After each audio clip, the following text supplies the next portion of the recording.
Right.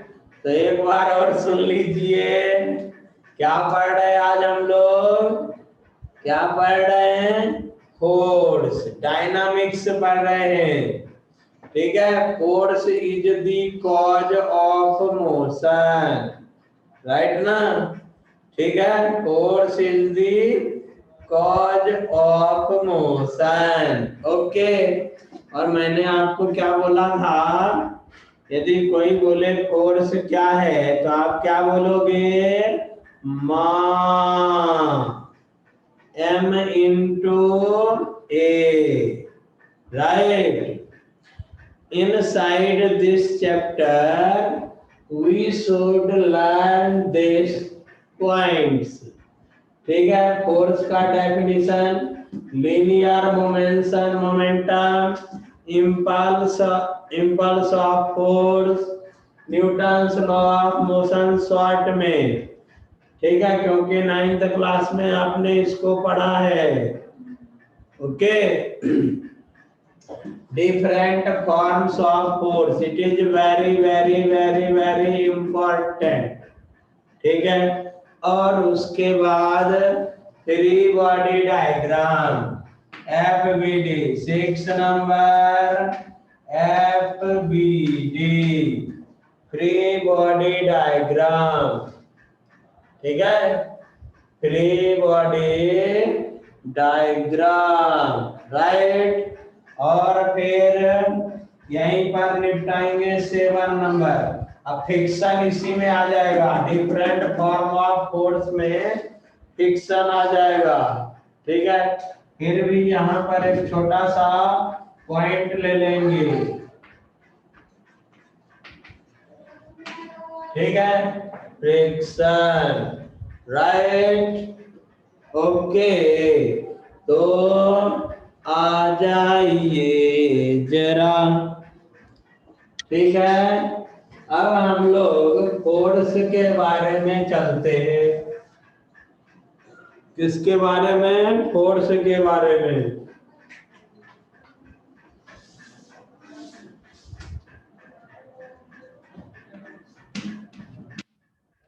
Force ये क्या होता है?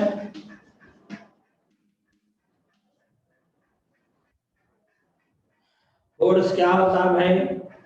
देखिए, यहाँ पर यदि कंसेप्ट के टर्म्स में चलेंगे तो सबसे पहले मोशन का कंसेप्ट आया। ठीक है ना? तो rate of change in velocity की बात आई, राइट ना? Rate of change in velocity की बात आई। ठीक है, गैलीलियो की तरफ से। किसकी तरफ से? गैलीलियो की तरफ से, राइट। उसी ने रेट ऑफ चेंज का कंसेप्ट दिया। ओके, और एक्सेलरेशन नाम की चीज आई। ठीक, अब वहां तक तो ठीक था, है ना? राइट ना? लॉ ऑफ इनर्शिया के फॉर्म में उसने एक्सप्लेन किया। नहीं, लॉ ऑफ इनर्शिया के टर्म्स में उसने एक्सप्लेन किया। किसने? गैलीलियो ने, राइट। फिर इसके बाद न्यूटन आता है। न्यूटन ने rate of change in acceleration का कॉज बताया। ठीक है, क्या उसका कॉज बताया? तो वो कॉज क्या है? This is the force. ठीक है, वो क्या है? फोर्स है। ठीक, तो सिंपल वे में हम यदि समझें तो फोर्स क्या होता है? एक एजेंट होता है, ठीक, which try to change or change, ठीक है, the position of a particle, right, the position of a particle। अब पार्टिकल का पोजीशन क्या होता है? तो आप लोग जानते हो, रेस्ट में भी हो सकता है और मोशन में भी हो सकता है। नहीं, पार्टिकल यदि रेस्ट कंडीशन में है तो उस पर नेट फोर्स कितना है? 0 है। पार्टिकल यदि कांस्टेंट स्पीड से मूव कर रहा है, कांस्टेंट वेलोसिटी से मूव कर रहा है, तो भी उसका एक्सेलरेशन क्या हो गया, 0 हो गया। राइट ना, मतलब उस पर कोई फोर्स वोर्स नहीं लगता है। ठीक है जी, है ना, कोई फोर्स वगैरह नहीं लगता है। तो मतलब फोर्स क्या हो गया, the agent which try to change or change the position of a particle or body is called as force. लिख लीजिए जरा नोटबुक में, लिख लीजिए, अच्छा रहेगा। The agent, the agent which try to change or change, ठीक है, the position of a particle, ठीक है, और body is called as force. ठीक है, ये क्या कहलाता है, फोर्स कहलाता है। राइट ना, तो सिंपल वे में हम लोग देखते हैं कि ये फोर्स जो है कितने फॉर्म में अपीयर होता है। तो ये कई फॉर्म में अपीयर होता है।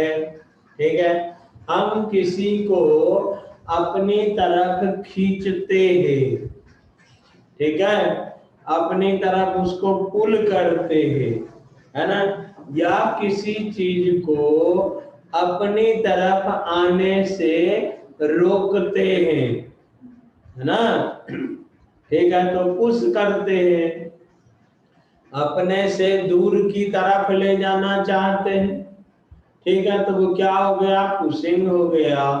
अपनी तरफ लाना चाहते हैं तो क्या हो गया, वो पुलिंग हो गया। ठीक है, तो सिंपल वे में जनरल लाइफ में push and pull is the form of force. ठीक है ना, is the form of force हो गया। इसके सिवा और जरा देखिए, आप क्या करते हो, जैसे कि एग्जाम्पल के तौर पर ये डस्टर, ठीक है, ये डस्टर नीचे की तरफ जा रहा था, ऐसे नीचे की तरफ इसको हमने छोड़ा तो ये किधर जा रहा था, नीचे की तरफ जा रहा था। तो एक तो वो जो इसको नीचे की तरफ ले जा रहा था, ठीक है, समझ गए, ये खुद तो नहीं गया, खुद यदि इसकी इच्छा होती तो ये क्या होता, जहां है वहीं रहता। राइट ना, जहां है वहीं पर रहता, नहीं रहता है कि नहीं। तो अब इसके नीचे की तरफ जा रहा है तो कोई ना कोई तो इसको, जैसे हमने ऐसा छोड़ा तो ये नीचे की तरफ जा रहा था, रास्ते में इसको ये मिल गया, ठीक है, ये एक सरफेस मिल गया, उसने इसको रोक लिया। ओके, तो इस बॉडी पर सोचो जरा सा, अभी के डेट में, अभी के टाइम में आपसे कोई पूछे तो कितना फोर्स लग रहा है, कितना फोर्स लग रहा है, बोलिए जरा, 2 फोर्स लग रहा होगा, है ना, क्यों, क्योंकि आपने तो अपनी आंखों से देखा ये नीचे जा रहा था तो कोई ना कोई तो ले जा रहा था।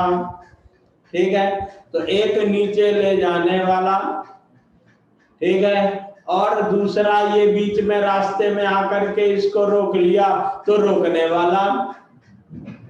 राइट, ठीक है, अब ये यहाँ पर रुका हुआ है, ये रेस्ट कंडीशन में है, रुका हुआ है तो नीचे ले जाने वाला और ऊपर रोकने वाला दोनों फोर्स का डायरेक्शन एक दूसरे के इक्वल एंड अपोजिट है।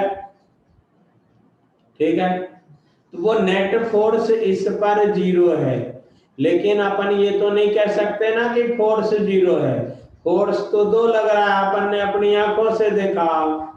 ठीक है, एक नीचे ले जाने वाला और एक इसको रोकने वाला। ठीक है, राइट ना? नहीं, बोलिए। तो इस पर कितने फोर्स लग रहे हैं? 2 फोर्स लग रहे हैं अभी के अभी।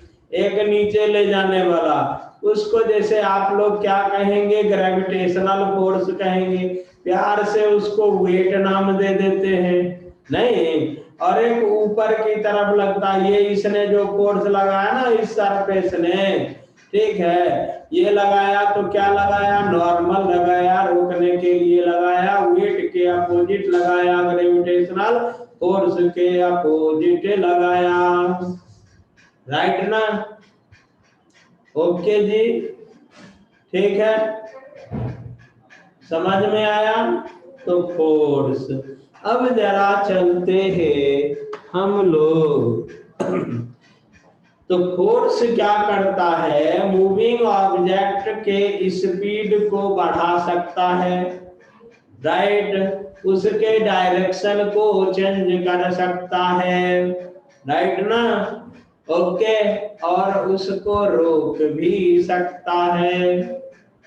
ठीक है, राइट ना? तो these are the forms of force. ठीक है, तो इसको सिंपल वे में हम लोग जो कॉमन वे में ये न्यूटन बाबा ने जो दिया है अपन को, ठीक है, न्यूटन्स लॉ, फर्स्ट लॉ इसको डिफाइन करता है। ठीक है, और यहाँ से जो हमको एक फार्मूला आता है फोर्स का, सबसे सिंपलेस्ट फार्मूला वो क्या होता है? Mass into acceleration m into a। ठीक है, ये 9th क्लास में आप लोगों ने पढ़ा। अब देखो यहाँ बड़ी मजेदार चीज है, बड़ी मजेदार चीज। अब इस फोर्स के अपीयर होने के लिए 2 चीजें चाहिए, एक एक्सेलरेशन चाहिए और एक मास चाहिए। ठीक है, मतलब ये हुआ कि आप फोर्स अप्लाई कर सकते हो उसी पर जिसके पास मास होगा। ठीक है, जिसके पास मास होगा। जिसके पास मास नहीं है उस पर आप फोर्स अप्लाई नहीं कर सकते।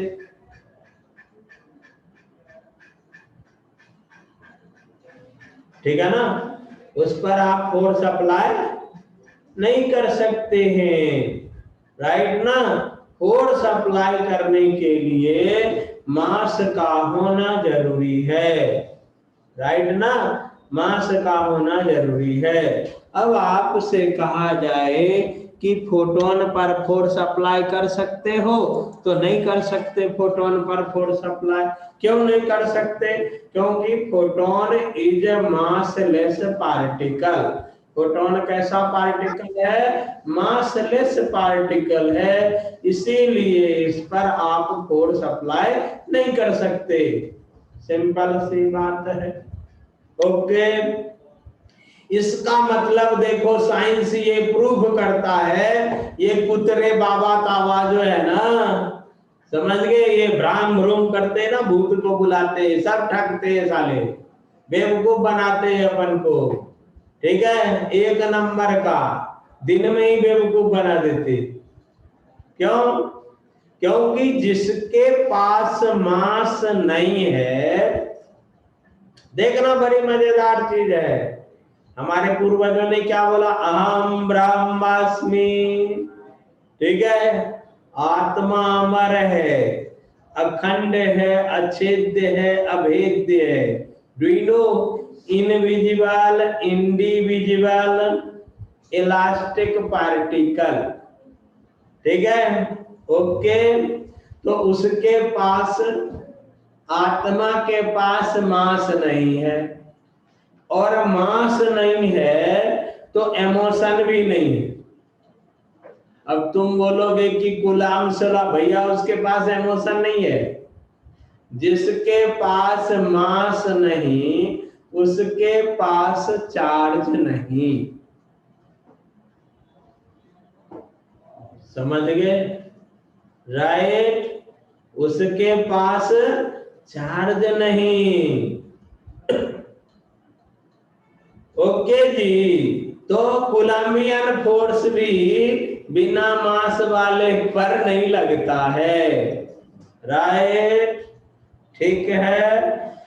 अब ये सब क्या है जानते हो? Rule is rule, rule can not be overrule. और ये क्या है? नेचर का रूल है। नेचर का मतलब क्या हो गया? ब्रह्म हो गया। यस, वो उसका रूल है। साइंस का जो रूल है ना, वो भगवान का रूल है। वो राधे माँ का रूल नहीं है, आसाराम बाबा का रूल नहीं है। ठीक है? किसी हेरा घेरा नथु खेरा बाबा आबा का रूल नहीं है। समझे क्या? ठीक है, तो अब आ जाएगी जरा। ओके, तो आगे बढ़िए। अब इसको बाबा न्यूटन ने एक्सप्लेन किया। उससे पहले गैलीलियो बाबा ने आपको कंसेप्ट दिया। ठीक है, और ये छोटे मोटे बाबा नहीं है। ठीक है, समझ गए? ये बाबा जो है ना, ये किसकी बात करते हैं? ये किसकी बात करते हैं? धर्म कर्म की बात नहीं करते भैया। ठीक है, गैलीलियो बाबा का रूल बर्ड्स पे भी अप्लाई होता है, फिश पे भी अप्लाई होता है, वायरस पे भी अप्लाई होता है, बैक्टीरिया के पे भी अप्लाई होता है। मतलब ऊपर वाले ने जो बनाया सब पर अप्लाई होता है। ठीक है, आज कोरोना वायरस एपियर होकर के आ जाए, बोले ये मेरे पे अप्लाई नहीं होगा, पॉसिबल नहीं है। Not possible. कमॉन, आ जाइए जरा। तो इसका यूनिट क्या होता है? एस आई सिस्टम में न्यूटन। क्या होता है? न्यूटन। अब यहाँ पर ज्यादा टाइम लॉस नहीं करेंगे। सीजीएस में क्या होता है? डाइन। अब ये सब आप लोगों ने पढ़ा है, इसीलिए ज्यादा टाइम लॉसिंग नहीं। एफपीएस सिस्टम में इसका यूनिट क्या होता है? पाउंडल। ठीक है, ओके। एफपीएस सिस्टम में क्या होता है? इसका यूनिट पाउंडल। राइट, और फोर्स क्या है भाई? वेक्टर क्वांटिटी है। फोर्स कैसा क्वांटिटी है महक? कैसा क्वांटिटी है? वेक्टर। क्योंकि इसका डायरेक्शन बताना जरूरी है। ठीक है, डायरेक्शन बताना जरूरी है। ये पुश है कि पुल है, क्लियरली बोलना पड़ेगा, बताना पड़ेगा आपको। राइट ना? That's why it is vector. Right, इसका डायमेंशन क्या होता है? डायमेंशन क्या होता है? M L T -2। Okay, M L T -2। ठीक है, अब इसको समझने के लिए, फोर्स को समझने के लिए हम लोग थोड़ा सा पीछे जाएंगे। ठीक है, कहाँ जाएंगे आदित्य? हाँ, काइनेमेटिक्स में जाएंगे। राइट, और वहां पर क्या सीखेंगे? Linear momentum. ठीक है, तो थोड़ा साइड हेडिंग लिख दीजिए, linear momentum.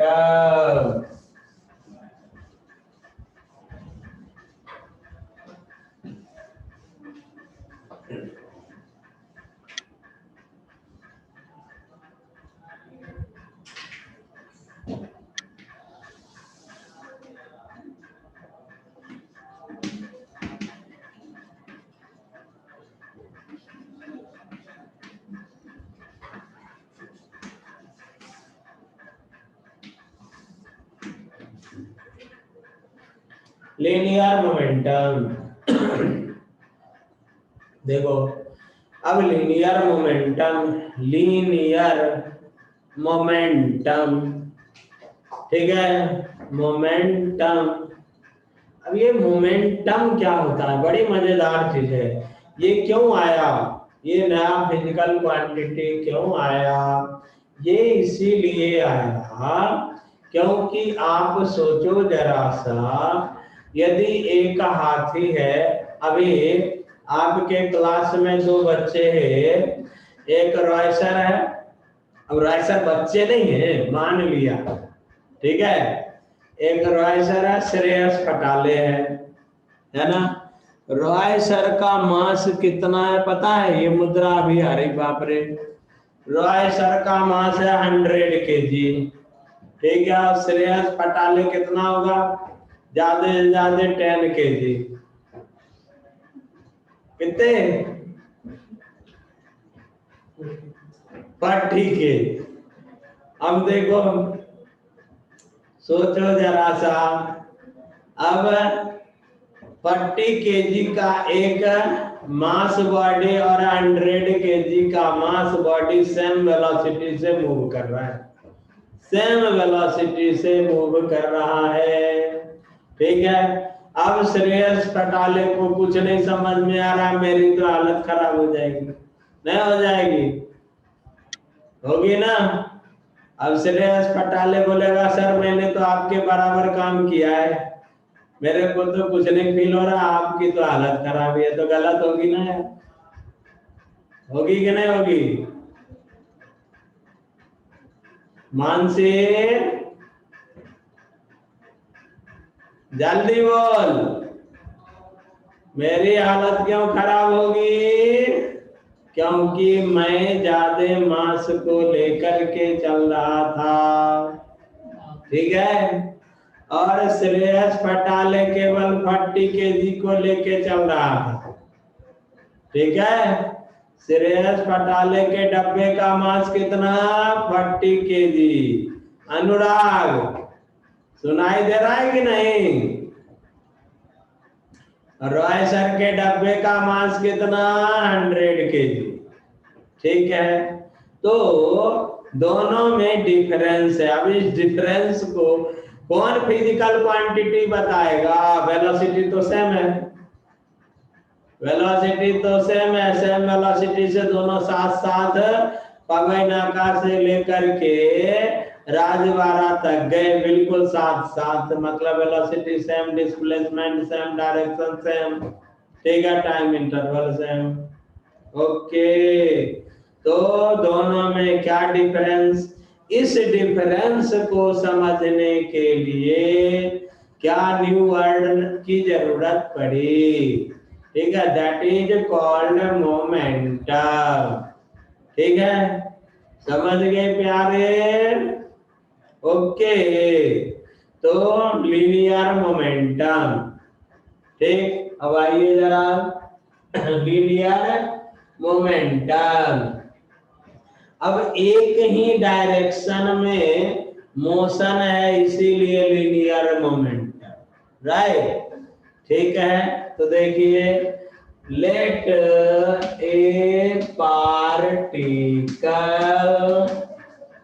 Of mass m, ठीक है, moves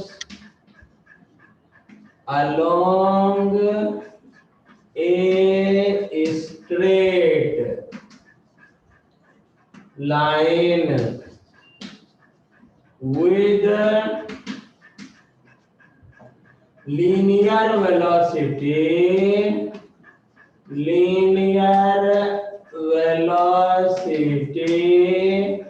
v, ठीक है, लीनियर वेलोसिटी v। देन अब ये 9th क्लास में आपने पढ़ा है, इसीलिए हम आपका टाइम पास मूंगफली नहीं खाएंगे। ये मास का पार्टिकल है, v वेलोसिटी से मूव कर रहा है, ठीक है, ओके जी। तो इसका linear momentum of the particle, linear momentum ठीक है, P is equal to m into velocity V हो गया। क्या हो गया बोलिए, m into velocity V, P is equal to m into V. ठीक है, वेक्टर फॉर्म में क्या हो जाएगा, m इंटू भी नहीं हो जाएगा। ठीक है, m इंटू भी। ओके, अब देखो, अब देखिए जरा यहां पर ये linear momentum for a single particle हो गया। अब देखो P is equal to M into V. अब इसका IP लिख देते हैं, इंपॉर्टेंट पॉइंट्स।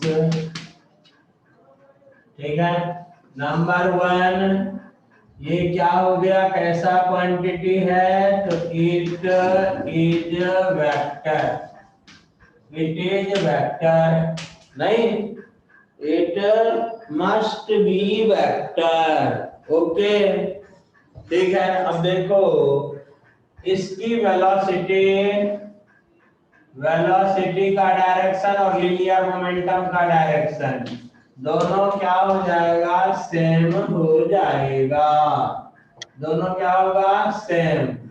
ठीक है, तो P is parallel to velocity V, नहीं। ओके, नंबर 2 देखिए,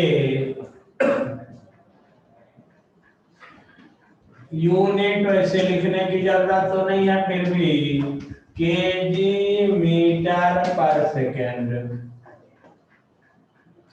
ठीक है, केजी मीटर पर सेकेंड।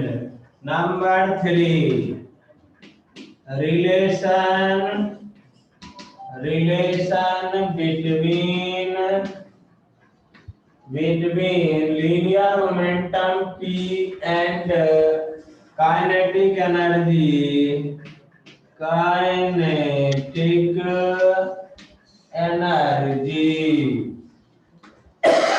ठीक है, अब आप जानते हो P is equal to M into V हो गया, काइनेटिक एनर्जी के ई इज इक्वल टू, केवल ई से रिप्रेजेंट करते हैं 1/2 mv² होता है, नहीं होता।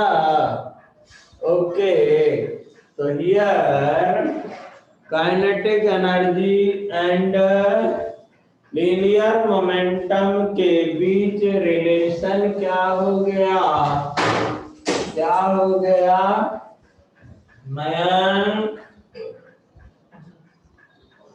बोलिए, E is equal to P²/2m।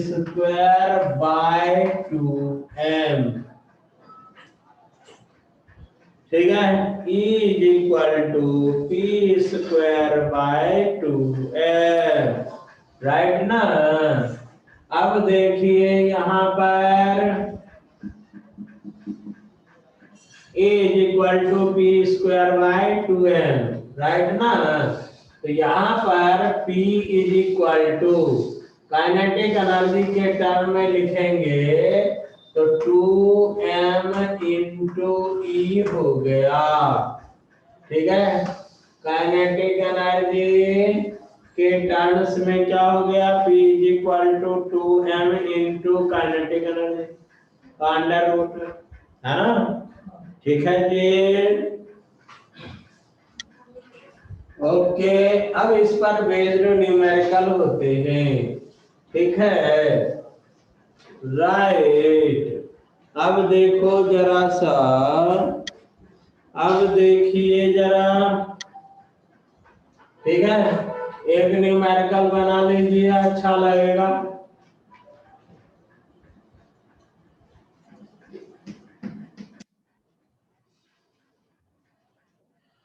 A toy car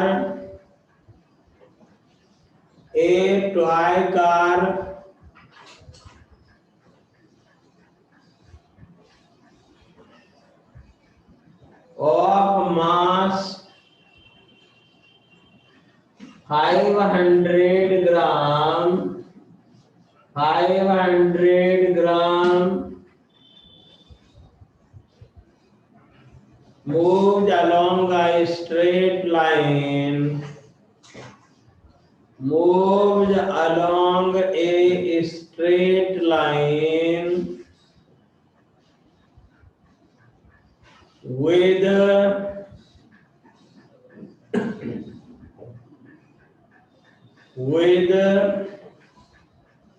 kinetic energy capital E। ठीक है, एक kinetic energy of toy car is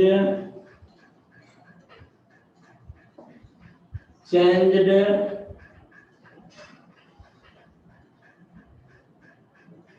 by 200%, is changed by, ठीक है, 200%, then find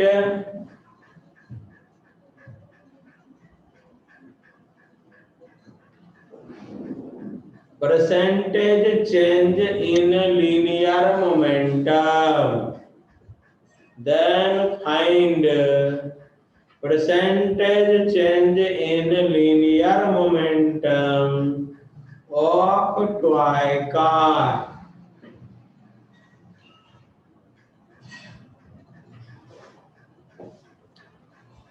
ठीक है, अब ये आप लोग बनाइएगा और मेरे को भेजिएगा होमवर्क, राइट। अब देखिए जरा सा, नेक्स्ट आगे बढ़ते हैं। अब ये अभी किसके लिए था? सिंगल पार्टिकल के लिए था। किसके लिए? सिंगल पार्टिकल के लिए। फॉर एन पार्टिकल सिस्टम, ठीक है। अब साइड हेडिंग मार लीजिए, ये पॉइंट वाइज में लिखिए, 3 नंबर 4 नंबर था ना। For N particle system, for N particle system. अब कोई सिस्टम है, वो n पार्टिकल्स से मिलकर के बना हुआ है, ठीक है। अब इसका मतलब क्या? जैसे एग्जाम्पल के तौर पर अर्थ मून सिस्टम, ठीक है। अर्थ मून सिस्टम क्या? अर्थ और मून है नहीं, ठीक है ना। और जरा चलिए सोलर सिस्टम, ठीक है। सन का क्या है? अलग अलग डिफरेंट पार्टिकल्स है ना। और जरा सिंपल वे में चलिए, आप लोग देखते होंगे कभी कभी खुले आसमान में, ओपन स्काई में ग्रुप ऑफ बर्ड्स एंजॉय कर रहे होते हैं, ठीक है। अब बर्ड्स को तो आप लोग निपटाते जा रहे हो नहीं, तो नंबर ऑफ बर्ड्स तो दिनों दिन क्या हो रहा है? डिक्रीज हो रहा है कि नहीं है? नहीं डिक्रीज हो रहा है। तो बर्ड्स वगैरह का जो इंटरटेनमेंट प्रोग्राम है, उसमें क्या होता है? ग्रुप में बर्ड्स इधर से उधर, उधर से इधर फ्री स्पेस में मूव कर रहे होते हैं, ठीक है। तो इसी तरह से कोई सिस्टम n पार्टिकल से मिलकर के बना है, ठीक है। n पार्टिकल से मिलकर के बना है, राइट। अब इसमें इसका मास m1 है, m2 है, ये इधर भी वेलोसिटी v1 से इधर कहीं भी कोई किधर v2 वेलोसिटी से इसका मास m3 ये इधर जा रहा है। क्या प्रॉब्लम, फ्री स्पेस में एंजॉय कर रहा है। ठीक है, m4 v4 इस तरह से। यदि मान लीजिए ये nth पार्टिकल है, ठीक है, इसकी मास mn है, mn और वेलोसिटी vn है, समझ गए। तो इस n पार्टिकल सिस्टम का net linear momentum vector sum के इक्वल होता है। किसके इक्वल हो जाएगा? तो P net is equal to P1 plus P2 plus P3 plus dash dash Pn होगा। ठीक है, मतलब क्या हो गया भाई? सुमेध क्या हो गया? वेक्टर सम के इक्वल होता है। मतलब वेक्टर के टर्म्स में उसको ऐड करेंगे, है ना, ऐसा नहीं स्केलर सम नहीं होता है। तो P net is equal to m1 v1 vector form में plus m2 v2 plus dash dash mn vn होता है। ओके, mn vn होता है। ठीक है, अब इसका मतलब क्या हुआ?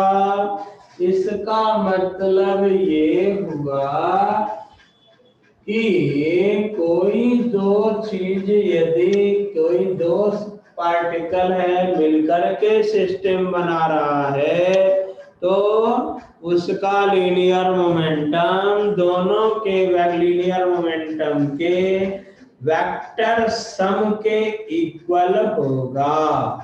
ठीक है, राइट ना, वेक्टर सम के इक्वल होगा। तो छोटा सा एग्जाम्पल ताकि दिमाग का भ्रम खत्म हो जाए। दो पार्टिकल सिस्टम है, ये इसका मास m, वेलोसिटी वेक्टर भी है। एक दूसरा पार्टिकल है, इसका मास m1, वेलोसिटी v1 है और इसके बीच का एंगल थीटा है। ठीक है, बीच का एंगल क्या हो गया? थीटा हो गया। तो दोनों पार्टिकल के लीनियर मोमेंटम जो होंगे, P जो होगा वो क्या हो जाएगा? P1 plus P2 vector sum होगा। P नेट क्या हो जाएगा जी? वेक्टर सम हो जाएगा। तो यहाँ पर आपको क्या करना पड़ेगा? बिल्कुल वही काम करना पड़ेगा। यहाँ पर P2 क्या है? P2 क्या है? M2 V2। P1 क्या है? M1 V1। दोनों के बीच का एंगल यदि थीटा है, राइट ना, क्या है? थीटा। ओके, वेक्टर सम लेना पड़ेगा, ऐसा नहीं m1 v1 plus m2 v2 ठोक दिया आपने। ठीक है, तो P नेट का मॉड कितना? Under root P1 plus P2, ठीक है, 2P1 P2 स्क्वायर स्क्वायर, ठीक है, cos थीटा। ठीक है, ओके जी। लीनियर मोमेंटम का रिलेशन काइनेटिक एनर्जी के साथ में देखा आपने। ओके, अब जरा चलिए कहाँ पर चलेंगे? तो चेंज इन लीनियर मोमेंटम वगैरह वगैरह जरा देखिए। अभी आपसे कोई कहता है क्या कहता है, क्या कहता है जी?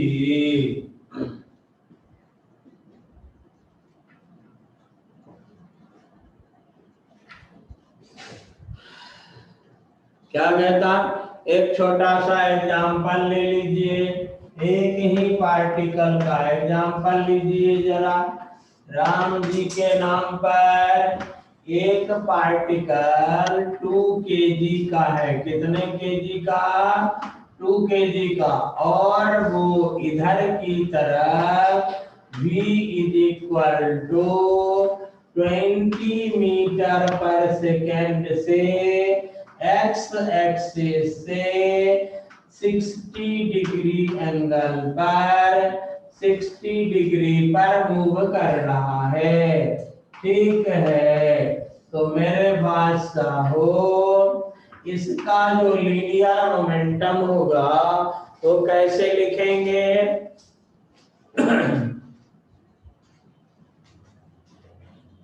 लीनियर मोमेंटम कैसे लिखेंगे? जल्दी जल्दी। ठीक है, कैसे लिखेंगे? अभी तो आपने सीखा था m इंटू वेलोसिटी वेक्टर में।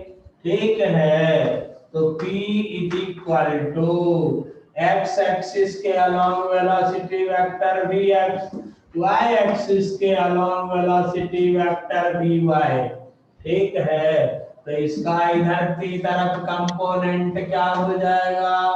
20 cos 60। ठीक है, इधर की तरफ कंपोनेंट कितना हो जाएगा? 20 cos 60। ठीक, ध्रुति, ध्रुति, आर्यन, सुमेध, क्या नाम है, सुधांशु, पूर्वा तो आई नहीं लग रहा है, अपूर्व। ठीक है, आप लोग थोड़ा जो वेक्टर नहीं पढ़ा है वो ध्यान दीजिएगा।